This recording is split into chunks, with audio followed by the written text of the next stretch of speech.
Hi hello नमस्कार, मी शीतल तुमचं माझ्या यूट्यूब चॅनलमध्ये अगदी मनापासून स्वागत. चैत्र नवरात्र उत्सवाच्या दरम्यान मंगल कलश आपण स्थापन करतो. कलशावर जे नारळ ठेवलेलं असतं त्या नारळाला कोंब फुटणं शुभ असतं की अशुभ असतं याची संपूर्ण माहिती आपण या व्हिडिओमध्ये बघणार आहोत. चला तर मग व्हिडिओला सुरुवात करूया. चैत्र नवरात्रोत्सवाचा शुभारंभ झालेला असताना सध्या सर्वत्र या पवित्र पर्वामुळं सकारात्मक वातावरण पाहायला मिळत आहे. नवरात्रोत्सव किंवा घटस्थापनेच्या या शुभ काळामध्ये कलश स्थापनेचा अनन्यसाधारण महत्त्व असून फक्त या क्षणी नव्हे तर अनेक विधी दरम्यान कलश स्थापना केली जाते. थोडक्यात कोणत्याही धार्मिक विधीसाठी नारळाला इष्ट स्वरूप प्राप्त असतं. लक्ष्मी, गणपती किंवा विष्णूंचं स्वरूप म्हणून श्रीफळ हे पूजनीय असतं. कोणतीही पूजा या नारळाशिवाय पूर्णत्वास जात नाही. नारळ पूजेसाठी मांडल्यानंतर देवतेचं स्वरूप त्यात विराजमान असल्याची धारणा मनात ठेवत अनेकजण त्याची आराधना करत असतात. अनेकांच्या देवघरामध्ये कायमस्वरूपी घटावरती नारळ स्थापन केलेला असतो. अनेकदा या नारळाला सतत कलशातील पाणी मिळाल्यामुळे कोंब फुटतो.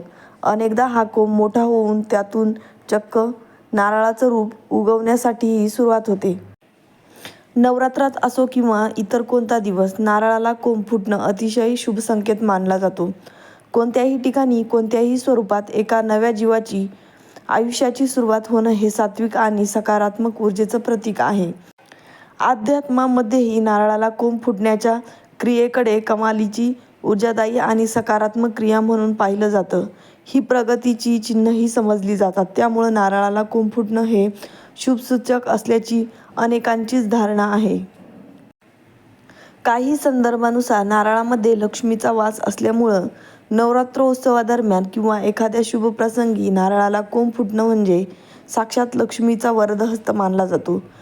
ज्योतिषविद्येचा अभ्यास करणाऱ्या तंत्र आणि तज्ज्ञ मंडळींच्या मते हे भावी काळात आर्थिक स्थिती सुधारण्याचे संकेत मानले जातात.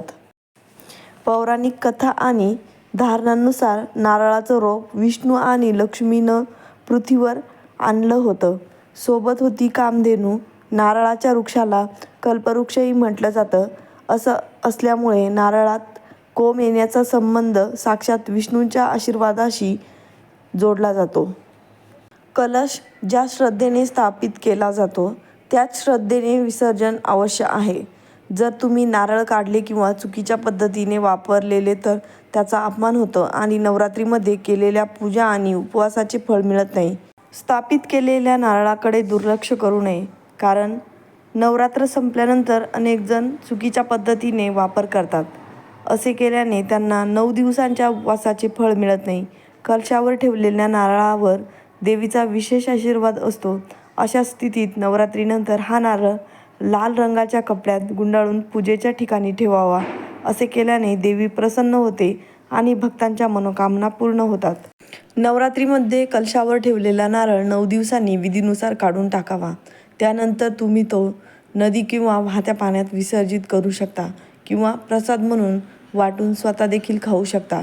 असे केल्याने तुम्हाला देवीकडून सुख आणि समृद्धीचा आशीर्वाद प्राप्त होईल. तांदूळही विसर्जित करून टाकावे. हिंदू धर्मात पूजा झाल्यानंतर पूजा साहित्य पाण्यात विसर्जित करणे उत्तम मानले जाते. कलशाखाली ठेवलेले नारळ असो वा तांदूळ, नवरात्रीमध्ये सर्व काही पाण्यात विसर्जित केले पाहिजे. वास्तविक असे केल्याने कोणतेही दोष लागत नाही आणि पूजेचे पूर्ण फळ मिळत असतात. मंगल कलशावर नारळ ठेवलेलं असतं त्या नारळाला कोंब फुटतो.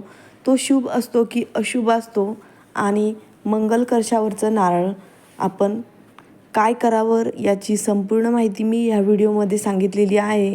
व्हिडिओ आवडला असेल तर नक्की लाईक करा, शेअर करा, चॅनलला सबस्क्राईब करा.